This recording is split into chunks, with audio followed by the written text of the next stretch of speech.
Hey guys, Moncal here.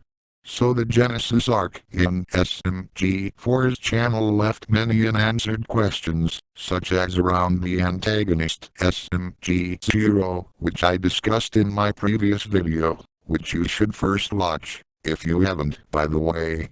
However, in this video I will be discussing what the hell the Guardian Pods and SMGs are, and what their purpose is supposed to be. Firstly, the SMGs. SMG stands for Super Mem Guardian, and the SMGs greatly resemble their avatar, mostly being color swaps, except for SMG1, although their voices and personalities can differ greatly from that of their avatar. These guys are not from their universes, arriving there from external USBs. They are tasked with protecting the life cycle of MEMS, as MEMS are the life energy of the universes, and it is implied that, if this cycle is damaged, it could threaten the universe's stability. They also have the ability to convert MEMS into energy and transmute them, but they can only do this while in physical contact with each other. It appears that both partner SMGs have slightly different roles in protecting the life cycle of MEMS. MEMS materialize in the living realm of an SMG's universe when they become popular on the internet, and while popular one SMG is tasked with making memes and videos out of them. Once they die in popularity, they transcend to the internet graveyard. The other SMG looks after dead memes in their universe's internet graveyard, until they become popular on the internet again, at which point they return to the living realm. Any meme that does not have memes made of them in the living realm will refuse to transcend to the internet graveyard, becoming corrupted and wreaking havoc. SMG3 was originally intended to crash land in the internet graveyard before his course was altered by Zero. This explains why SMG3 is so unpopular, hated, and mostly unsuccessful at making videos in the living realm, and also why in the internet graveyard he quickly becomes popular and takes over.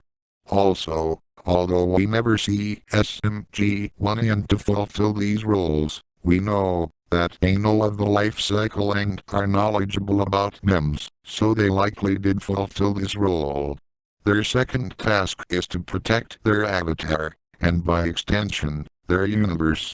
Their avatar is the universal anchor that holds their universe together, and if they are killed/corrupted, their universe will begin to become corrupted and collapse, as seen by the death of Sputnik. Interestingly, we see a similar thing occur in Meter Runner, as when Theo leaves his game, it becomes incredibly corrupted. If SMGs fail to protect their avatar and they die, some of their textures will become corrupted, as their designs are derived from the avatar. In order to protect their avatar, the SMGs are given some utilities. Firstly, they are able to manipulate MEM energy to their advantage, either by using it to power up their avatar, causing them to physically mutate and gain impressive power, or by using MEM energy to create things, such as rocks, sofas or bombs, which can then be hurled at their enemies. Secondly, their Guardian Pods come with an antivirus which can be used to entrap viruses that threaten their universes within them. However, the antivirus will eventually expire, if not renewed, and it can be dangerous to use at close proximity, as anyone too close could be sucked within with the virus. The Guardian Pods. These USBs exist in real life as regular USBs, and their coloring usually seems to match the color palette of the SMG that they belong to. When plugged into a computer with a game universe, they will manifest a virtual version of themselves that enters that universe from the sky. The in-game versions of them are much larger than in real life and have many abilities. They are powered by MEM energy stored in the USB's reactor core.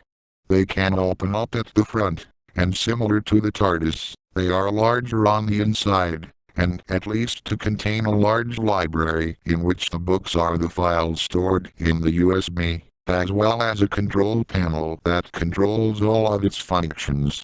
There is also a control panel on the outside of the USBs, in the back. They are indestructible, not even a nuke would destroy them. The Guardian Pods have a variety of functions, and depending on who is using them, they can be used for both good and evil. Along with their antivirus, the Guardian Pods can also be used to create a new universe from the already existing avatar, and they can be used to reverse possessions. They can fly, which can be controlled, and they can be used to suck in anyone in front of them. They can also be used to contact other Guardian Pods, even ones from other universes, to control their movements. Furthermore, they can upload any files within them to the universes, which we see happen upon SMG4's arrival to the SM64 universe, where the latest mems, now ancient, are downloaded to the universe. We also see that SMG4's USB had a corrosive corruption ability, which started upon its arrival to the SM64 universe and began to mimify the universe's occupants, but eventually stopped. This permanently altered the universe's occupants' memories and personalities, although SMG4 was able to make them less stupid by making videos of them. Interestingly, SMG3 seems to lack a library in his Guardian Pod, perhaps due to his intended destination being the internet graveyard, meaning there was no need for him to download any mems or any other files to the universe. His control panel room also appears different to SMG4 and 1's USBs, while their USBs appear identical, except for the damage caused by Zero in 1's USB. Perhaps this suggests that SMG1 had the same role as SMG4, to make memes and videos of memes in the living realm. This is backed up by the arrow symbol in their USBs being pointed down, whereas SMG3's was pointed up. Strangely, as the black and white USB is known to be SMG1's, this raises the question of where SMG2's USB is. It was absent. When Luke pulled 1's USB out of the computer he was playing Sputnik's game on, and it is never mentioned. Perhaps SMG2's USB has an upward-facing arrow, meaning he had the same role as SMG3. To any inhabitant of the universes, the Guardian Pods must seem like the tools of gods. Due to their immense powers, Guardian Pods can only be entered by SMGs. The pods scan anyone in front of them to check for an SMG, and not even avatars are allowed inside.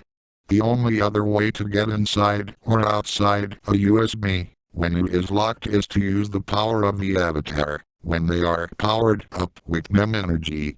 So, what the hell are the true purposes of SMGs and Guardian Pods? We see them in real life being used by Luke in the show, which suggests that he created them. I believe that Luke is using the USBs to create content for his YouTube channel. SMG4 is driven to create YouTube content by an urge, and by protecting the mem life cycle there are a plentiful amount of funny memes that can be used to create entertaining videos. Currently, the location of the USBs is unknown.